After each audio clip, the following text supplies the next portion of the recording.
Hello दोस्तों, welcome to money stocks. तो इस वीडियो के अंदर हम लोग बात करने वाले हैं एक कंपनी के बारे में जिसका नाम है IRFC। यस, हम लोग बात करने वाले हैं Indian railway finance corporation limited के बारे में। यही कंपनी के बारे में हम लोग बात करने वाले हैं।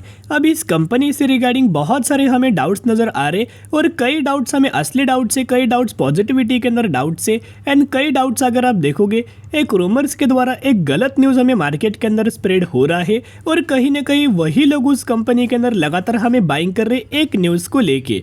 तो चलिए, जो न्यूज़ बिल्कुल भी असली नहीं है, एक गलत न्यूज़ आप ये बोल सकते हो, बिल्कुल भी कंपनी के द्वारा वो न्यूज़ हमें डिक्लेयर नहीं हुआ। तो चलिए, करंटली अगर आपने कंपनी का आज के दिन का परफॉर्मेंस देखा होगा तो ऑलमोस्ट हमें कंपनी के अंदर 12% की रैली नज़र आई हुई है एंड 50 रुपये के आसपास IRFC कंपनी के अंदर क्लोजिंग नज़र आई हुई है। अभी देखिएगा, कंपनी का बेसिकली बिजनेस का है, कहीं ना कहीं वहीं से ये तेज़ी हमें आ रही है। ऑफिशियल मात्रा में तो खबर हमें दिया नहीं गया, लेकिन दोस्तों अनऑफिशियली हम लोग बात करते हैं तो देखिएगा बेसिकली कंपनी का बिजनेस क्या है, नाम में ही कंपनी का बिजनेस है। जैसे कि कंपनी क्या करता है, इंडियन रेलवे को ये कंपनी फाइनेंस हमें प्रोवाइड करता है। अभी कौन से कंपनी को फाइनेंस प्रोवाइड करता है, जैसे कि आपको बताए आरवीएनएल का दोस्तों आपको बिजनेस पता होगा कि जिस तरह से नॉन मेट्रो सेगमेंट से कंपनी अपना रेवेन्यू जनरेट करता है, as well as construction segment के अंदर कंपनी रेवेन्यू जनरेट करता है। और साथ में करंटली आपने देखा ही होगा, मैंने आपके साथ आरवीएनएल कंपनी का शेयर किया हुआ था कि कंपनी को ऑलमोस्ट 120 ट्रेन्स का यानी कि 120 वंदे भारत ट्रेन्स मैन्युफैक्चरिंग करने का आरवीएनएल कंपनी को बहुत बड़ा ऑर्डर दिया गया था, और जो कि एक ट्रेन की यानी कि एक वंदे भारत ट्रेन की जो कॉस्ट है 120 करोड़ के आसपास हमें नज़र आया हुआ है। तो आरवीएनएल के पास अगर दोस्तों फंड नहीं होगा तो ये कंपनी फंड कहाँ से लेगी?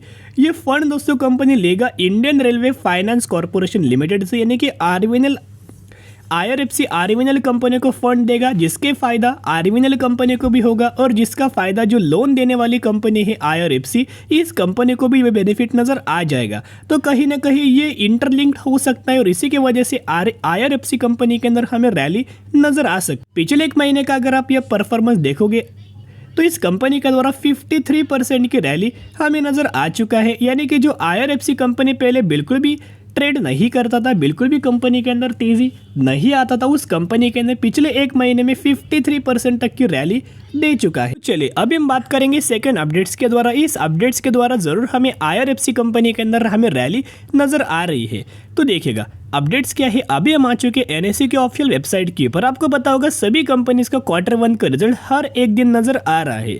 तो बेसिकली IRFC कंपनी का Q1 का रिजल्ट कब आने वाला है, जिसका डेट कंपनी ने मेंशन किया हुआ है 11 अगस्त को, यानी कि 11 अगस्त 2023 इस दिन इस कंपनी का Q1 का रिजल्ट आने वाला है। और कहीं ना कहीं जिस कंपनी के अंदर रिजल्ट से पहले दोस्तों अगर आपको तेज़ी नज़र आए तो आप समझ सकते हो, प्रेडिक्ट कर सकते हो कि ज़रूर कंपनी जो Q1 का रिजल्ट परफॉर्म करने वाले हैं वो बहुत ही अच्छा खासा आने का चांस है। इससे पहले IRFC कंपनी ने किस तरीके से परफॉर्म किया था, अगर आप इनका नेट प्रॉफिट दोस्तों यहाँ देखोगे तो मार्च 2023 के अंदर 1328 करोड़ के आसपास कंपनी ने अपना नेट प्रॉफिट परफॉर्म किया था। वो अगर आप ईयर नर बेसिस दोस्तों परफॉर्म करेंगे तो 1660 करोड़ से घट के 1328 करोड़ के आसपास, and quarter on quarter basis भी ऑलमोस्ट 1630 करोड़ से घट के 1328 करोड़। तो कहीं ना कहीं इस कंपनी ने यानी कि IRFC कंपनी का जो रिजल्ट्स था QoQ बेसिस के ऊपर, YoY बेसिस के ऊपर पहले मार्च 2023 एंड मार्च 2022 के दोस्तों हम लोग बात करें,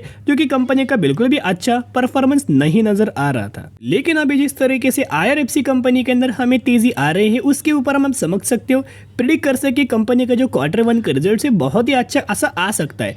लेकिन कंपनी का अगर दोस्तों बुरा कंपनी रिजल्ट अगर परफॉर्म किया तो जिस तरह से जिस तेज़ी से कंपनी तेज़ी आया था उसी रफ्तार से कंपनी के अंदर गिरावट भी आने का चांस है। तो करंटली बाइंग मत करना, एक बिग अलर्ट मैं आपके साथ शेयर करना चाहूँगा। उसके पीछे का रीज़न एक और है कि कंपनी का अगर आप शेयर होल्डिंग पैटर्न्स देखोगे तो जो प्रमोटर्स का जो होल्डिंग है ऑलमोस्ट हमें 86% के आसपास नज़र आ रहा है।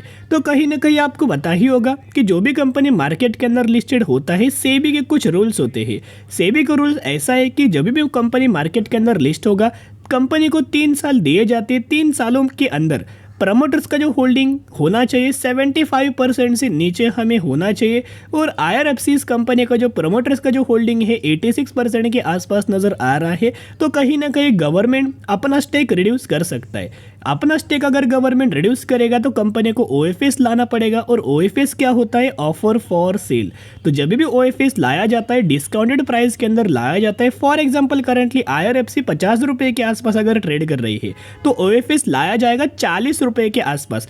तो मुझे ऐसा लगता है कि जब भी कंपनी रिजल्ट दोस्तों परफॉर्म करेगी उसके बाद अपना डिसीजन ले सकते हो। एक तो कंपनी जब अपना OFS लाएगी उसके बाद डिस्काउंटेड प्राइस के अंदर कंपनी के अंदर निवेश करने के बारे में सोच सकते हो। और ये कंपनी हर एक साल दोस्तों दो बार हमें डिविडेंड का बेनिफिट दिया जाता है। अब 2022 का अगर आप डेटा देखोगे तो ऑलमोस्ट हमें कंपनी ने सितंबर 15, 2022 में 0.63 पर शेयर का डिविडेंड का बेनिफिट दिया हुआ था। एंड साथ में कंपनी का अगर आप 17 नवंबर का 2022 का डेटा देखोगे तो 0.80 पर शेयर का डिविडेंड का बेनिफिट कंपनी ने दिया हुआ था।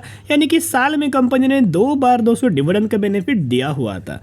तो ऐसा भी समझ सकते हैं कि 2023 के अंदर कंपनी 2 बार दोस्तों डिविडेंड का बेनिफिट दे सकती है। कहीं ना कहीं 2 पर शेयर का वो डिविडेंड का बेनिफिट कंपनी हर एक लोगों को दिया जा सकता है। अभी 2 पर शेयर का दोस्तों डिविडेंड का बेनिफिट वो बहुत ही बड़ा होगा, क्योंकि आप विप्रो जैसी कंपनी देखोगे करंटली आप जिस प्राइस रेंज के अंदर चल रहे और उसका अगर आप डिविडेंड अमाउंट देखोगे तो 1 पर शेयर का डिविडेंड का बेनिफिट देता है, 2 पर शेयर का डिविडेंड का बेनिफिट देता है।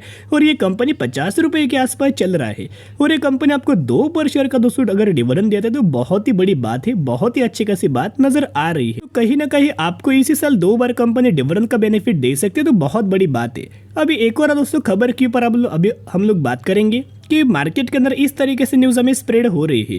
तो क्या IRFC ने हमें 2:1 रेशियो के अंदर बोनस का क्या अनाउंसमेंट किया है? बहुत सारे लोगों को ये मानना है, यानी कि बहुत सारे कमेंट सेक्शन के अंदर हमें ये बोला गया था कि IRFC के ऊपर सर वीडियो बनाया गया कि कंपनी ने अनाउंस किया है 2:1 रेशियो के अंदर बोनस।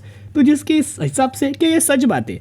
अभी देखिएगा ऐसा दोस्तों कोई भी खबर नहीं आया कि कंपनी ने ऐसा ऐलान किया है बोनस रिगार्डिंग, कोई भी दोस्तों खबर नहीं आया। इतना पॉइंट नोट करना।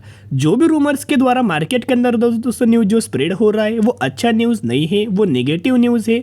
ये बिल्कुल भी कंपनी ने बोनस के रिलेटेड दोस्तों अनाउंसमेंट नहीं किया। क्या चांस हो सकते हैं आने वाले समय में? वो भी दोस्तों बहुत ज़्यादा चांसेस कम है, क्योंकि बोनस किस कंपनी के अंदर मिलता है, कंपनी का क्या क्राइटेरिया होता है, क्या देख के कंपनी बोनस का अनाउंसमेंट करता है, मैनेजमेंट बोनस का अनाउंसमेंट करता है।